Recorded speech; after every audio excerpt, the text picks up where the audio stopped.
అప్పుల బాధలు వెంటాడుతున్నాయా? అయితే 6 JVR వారి జాతిరత్నాలు ధరించండి. హాయ్, వెల్కమ్ టు మనం టీవీ. నేను మీ మనోజ్. ఐబొమ్మ ఇమ్మడి రవి గురించి ప్రత్యేకంగా చెప్పాల్సిన అవసరం లేదు. సో చాలా సినిమాలు పైరసీలు చేశాడు. ఆ, తెలుగు సినిమా ఇండస్ట్రీని దెబ్బేశాడు. ఫైనల్గా అరెస్ట్ అయ్యాడు. కటకటాలు వెనక్కున్నాడు. ఇప్పుడు రిమాండ్లో ఉన్నాడు. సో అంతా బాగానే ఉంది. కానీ పోలీస్ రిమాండ్ రిపోర్ట్లో కొన్ని విస్తుపోయే అంశాలు బయటకు వచ్చాయి. అసలు ఎందుకు ఇమ్మడి రవి ఈ సినిమాలను మొత్తం పైరసీ చేశాడు? ఎందుకు? కేవలం అంటే ఎవరు ఏ దొంగ పని చేసినా, ఇంకో పని చేసినా సరే, మంచి పని చేసినా దానికి ఒక ఒక కర్త కర్మ క్రియ ఉంటుంది.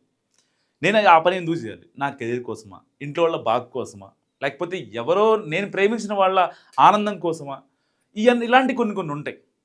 సో ఇప్పుడు పోలీసులు ఇమ్మడి రవిని విచారణలో భాగంగా ఈ స్కామ్ ఎట్లా చేస్తున్నావు ఏంటి, అసలు ఇది ఎందుకు చేయాల్సి వచ్చింది, ఆ డబ్బులు ఎందుకంటే వాళ్ళ భార్య వాళ్ళ అత్త కేవలం నువ్వు డబ్బు సంపాదించలేవు, అసలు నీ వల్ల కాదు అని అవహేళన చేయడంతోనే ఐబొమ్మకి అంకురార్పణ పడింది. అంకురార్పణ అని పెద్ద పెద్ద పదాలు వాడుతున్నానని కాదు, కానీ దానికి అక్కడ బీజం పడింది అనమాట.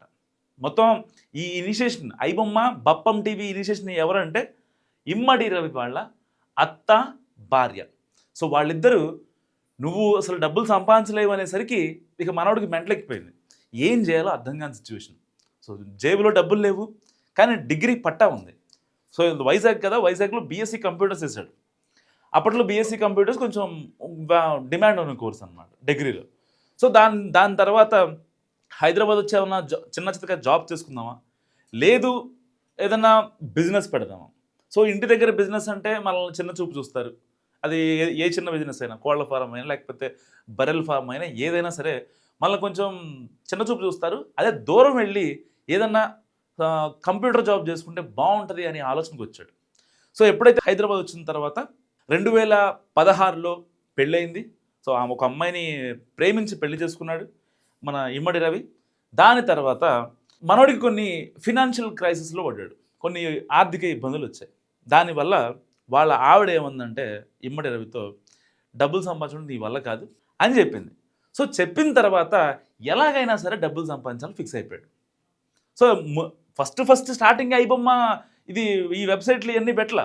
స్టార్టింగ్ పైరసీ మూవీస్తో మనోడు మ్యాటర్ స్టార్ట్ చేశాడు. దాని తర్వాత ఒక సాఫ్ట్వేర్ సాయంతో ఆ పైరసీ మూవీని ఏదైతే ఒక 100కి పైగా వెబ్సైట్లు కొన్నాడు కదా, ఆ డొమైన్లు కొన్నాడు కదా, సో ఆ డొమైన్లలో ఈ స్టోరేజ్ని పెట్టి ఐబొమ్మ క్రియేట్ చేశాడు.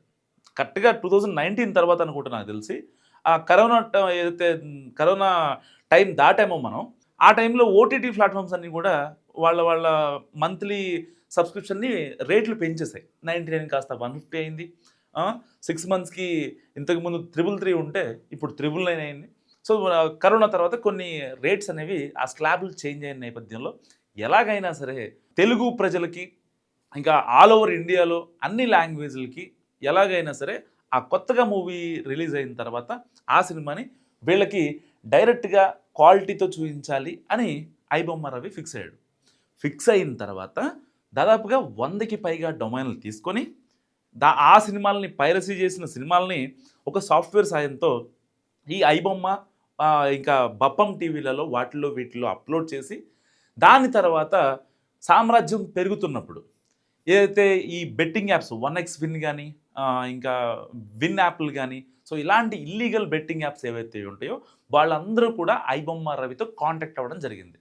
దానికి సంబంధించిన 20 కోట్లు వాళ్ళు ఇచ్చిన డబ్బు ఈ 2021 2022 ఆ టైంలో సరిగ్గా వాళ్ళ ఆవిడకి చూపించి, ఇది నేను డబ్బులు సంపాదించా, సో నా జిఎస్టీ రిటర్న్స్ ఇవి, మనకంటూ కంపెనీ ఉంది, నాకంటూ ఒక 100 డొమైన్లు ఉన్నాయి, ఇన్ని వెబ్సైట్లు మెయింటైన్ చేస్తున్నా, ఇంత మన నెట్వర్క్ ఇది. సో ఒకప్పుడు వైజాగ్లో రవి కాదు, ఇప్పుడు హైదరాబాద్లో రవి ఇది అని చెప్పే ప్రయత్నం చేశాడు. సో ఇన్ని రోజులు గ్యాప్ వచ్చిన తర్వాత దాదాపుగా 2016లో వీళ్ళిద్దరి మధ్య గొడవలు అయ్యాయి. సో గొడవలు అయిన తర్వాత ఒక ఛాలెంజ్ ఇస్తారు అత్తాను కూతురు. సో ఆ ఛాలెంజ్కి రవి తీసుకుని యాక్సెప్ట్ చేసుకుని వచ్చాడనమాట. కానీ 2021లో వాళ్ళ భార్య, ఈ ఇమ్మడి రవి వాళ్ళ భార్య ఎవరైతే ఉన్నారో ఆవిడ ఒప్పుకోలేదు. సో ఇంకా నీతో నేను కలిసి ఉండలేనని చెప్పిన తర్వాత విడాకులు తీసుకున్నాడు. సో విడాకులు తీసుకొని ఏదైతే అట్ ద సేమ్ టైం నెదర్లాండ్స్లో కూడా అక్కడికి వెళ్ళి అక్కడి నుంచి చాలా పెద్ద ఎత్తున వరల్డ్ వైడ్గా మన సౌండ్ అనేది రీసౌండ్ అనేది గట్టిగా ఉండాలని చెప్పి చాలా ఇదిగా ప్లాన్ చేశాడు. సో ఇమ్మడి రవి ఒకవేళ హైదరాబాద్లో ఉన్న, కరేబియన్ దీవుల్లో ఉన్న, ఆస్ట్రేలియాలో ఉన్న, ఎక్కడున్నా సరే నెదర్లాండ్స్ని తన అడ్డాగా మార్చాలని చెప్పి ఎలాగైనా సరే అక్కడి నుంచే తన ఏదైతే ఈ అప్లోడ్లు కానీ, ఈ వెబ్సైట్ హ్యాండ్లింగ్స్ కావచ్చు, ఆపరేషన్స్ కావచ్చు, అవన్నీ అక్కడే ఉండాలా సెట్ చేశాడు. సో అక్కడ కొంతమందిని హైర్ చేసుకున్నాడు, వాళ్ళందరికీ మంత్లీ శాలరీస్ ఇస్తున్నాడు, అంతా బాగానే ఉంది. కానీ కట్ చేస్తే తర్వాత మళ్ళీ ఇండియా వచ్చాడు. ఇండియా వచ్చిన తర్వాత రీసెంట్గా ఏదైతే పోలీసులకి ఒక లేఖ రిలీజ్ చేశాడో, అఫీషియల్ అనౌన్స్మెంట్, మీరు కనుక నన్ను పట్టుకుంటే కనుక 50 లక్షల మంది డేటా ఉందని చెప్పాడు. సో దానికంటే ముందు ఏం జరిగిందంటే 2022లో సో సరిగ్గా పోలీసులు ఇతన్ని ట్రేస్ చేయాలని చూస్తున్నారు అనుకున్న టైంలో ఏదైతే మనం ఐబొమ్మ వెబ్సైట్ ఓపెన్ చేసిన తర్వాత వీనస్, ఎర్త్ అనే రెండు కాలమ్స్ వస్తాయి. సో వాటి మీద మనం ఏదైనా మూవీ డౌన్లోడ్ చేయాలి అంటే దాని మీద మనం క్లిక్ చేయాలి. సో దాని త్రూగా మనం మూవీ డౌన్లోడ్ చేసుకుంటున్నాము మన లోకల్ డివైస్లోకి అనే దానికి. సో దానికోసం ఈ రెండు పెట్టి యూజర్లు ఎవరైతే ఉంటారో, ఐబొమ్మని వాడుతున్న యూజర్లు ఎవరైతే ఉంటారో వాళ్ళ డేటా మీద ఫోకస్ చేసిన పరిస్థితి. సో దాని ద్వారా మొబైల్ని యాక్సెస్ చేసి ఆ డేటాని ఇటు సైబర్ హ్యాకర్లకి, ఇంకా ఎవరైతే తనకి తెలిసిన ఈ బెట్టింగ్ యాప్ ప్రమోషన్స్కి డేటా ఎవరికైతే కావాలో సో వాళ్ళకి ఈ యూజర్స్ డేటా మొత్తం 50 లక్షల మంది యూజర్ డేటా అంతా అమ్మేశాడు. దాని తర్వాత మరింత డబ్బు వచ్చింది. సో ఇప్పుడు ఇక డబ్బు వచ్చింది, ఈ నెట్వర్క్ మొత్తం మనది వరల్డ్ వైడ్గా బిల్డ్ అయిపోయింది. ఇలాంటి నేపథ్యంలో ఏం చేయాలి? ఇకపై మనల్ని ఎవరైనా గెలగాలంటే వాళ్ళ అంతు చూడాలి. ఎవరు శత్రువులు ఉంటారు. ఇప్పుడు దాకా శత్రువులు లేరు. వైజాగ్ నుంచి హైదరాబాద్ వచ్చాడు, పైరసీలు చేస్తున్నాడు, ఆ మూవీస్ ఐబొమ్మ కానీ బప్పం టీవీలో అప్లోడ్ చేస్తున్నాడు, అంతా బాగానే ఉంది. సో జనాలు చూస్తున్నారు. ఇల్లీగల్ యాడ్స్ వాళ్ళు కూడా, ఇంకా బెట్టింగ్ యాప్స్ వాళ్ళు కూడా అందరూ ఫాలో అవుతున్నారు, కావాల్సిన డబ్బు ఇస్తున్నారు, అంతా బాగానే ఉంది. సో కూకట్పల్లి అయితే వెళ్ళదో దాన్ని అమ్మేసి కూడా బయటే సెట్ అయిపోవాలి. ఇక ఇండియా రాకూడదు అని. ఎందుకంటే నెదర్లాండ్స్ నుంచి మొత్తం మాఫియా నడుస్తుంది కాబట్టి ఇంకా ఇండియాతో మనకు సంబంధం లేదు. కానీ ఇండియన్స్ ప్రేక్షకుల్ని అలరించాలి అనే ఒక ఇదిలో ఆయన ఫిక్స్ అయిపోయాడు. దాని తర్వాత ఎట్టి పరిస్థితుల్లో వాళ్ళ ఆవిడని కనెక్ట్ అయ్యారు పోలీసులు. సో కనెక్ట్ అయిన తర్వాత ఏంటమ్మా మరి మీ ఆయన చేసేది ఏంటి, మరి ఇట్లా చేస్తున్నాడు ఏంటంటే, లేదంటే నాకు సంబంధం లేదు, నాకు ఆల్రెడీ విడాకులు అయిపోయాయి, నాకు ఆయనకి ఎటువంటి సంబంధం లేదని చెప్పిన తర్వాత ఎవరైతే నెదర్లాండ్స్ నుంచి కనెక్ట్ అవుతున్నారు, ఇండియా కనెక్ట్ అవుతున్నారు వెబ్సైట్ త్రూగా, ఐపీ అడ్రస్లు, ఇంకా ఇవి ట్రేస్ చేసిన తర్వాత కొంతమంది ఎవరైతే క్లూ దొరికిందో, లైక్ ఉత్తరప్రదేశ్ కావచ్చు, పంజాబ్ కావచ్చు, అలాంటి వాళ్ళు 2-3 అరెస్ట్ చేసిన తర్వాత ఇతనికి మరింత భయం వేసింది ఇమ్మడి రవికి.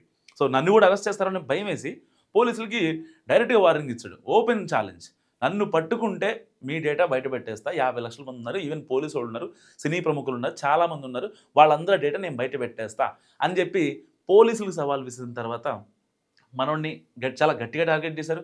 సజ్జనర్ గారు ఒక రకంగా ఎన్కౌంటర్ చేస్తారేమో అని కూడా చాలామంది సోషల్ మీడియాలో ప్రచారం కూడా చేసిన పరిస్థితి. సో ఇన్ని కాన్సిక్వెన్సెస్లో ఫైనల్గా అరెస్ట్ అయ్యాడు. అసలు స్కామ్ ఎలా జరిగింది, ఇలకత మాఫియా ఎలా జరిగింది, మాఫియా ఎలా జరిగింది అన్నది చాలా క్రిస్టల్ క్లియర్గా, కూలంకుషంగా పోలీసులు వివరించాడు. కట్ చేస్తే ఇక్కడ ఇంత ఎంటైర్ కాన్సిక్వెన్సెస్, ఎంటైర్ రప్చర్లో అసలు ఎందుకు ఇమ్మడి రవి ఇదంతా చేశాడు, ఐబొమ్మ కావచ్చు, లేకపోతే బప్పన్ టీవీ క్రియేషన్స్ కావచ్చు, ఇవన్నీ ఎందుకు చేసావని అడిగితే కేవలం నా భార్య, నా అత్త, వీళ్ళిద్దరూ ఇలా నన్ను అవహేళన చేశారు, కేవలం దానికోసమే నేను ఇవాళ ఇలాంటి పనులు చేయాల్సి వచ్చిందని కూడా పోలీసులకి కుండబద్దలు కొట్టిన పరిస్థితి. నిజంగా అబ్బాయిలు ఎవరైతే ఇన్ఫ్లుయెన్స్ అవుతారో, అమ్మాయిలు ఉంటారో, వాళ్ళు చెప్తే ఇంతలా దిగజారుతారా అన్నదానికి మీరు కామెంట్ చేయండి నాకు మస్ట్గా. చూస్తున్నాండి మనం టీవీ.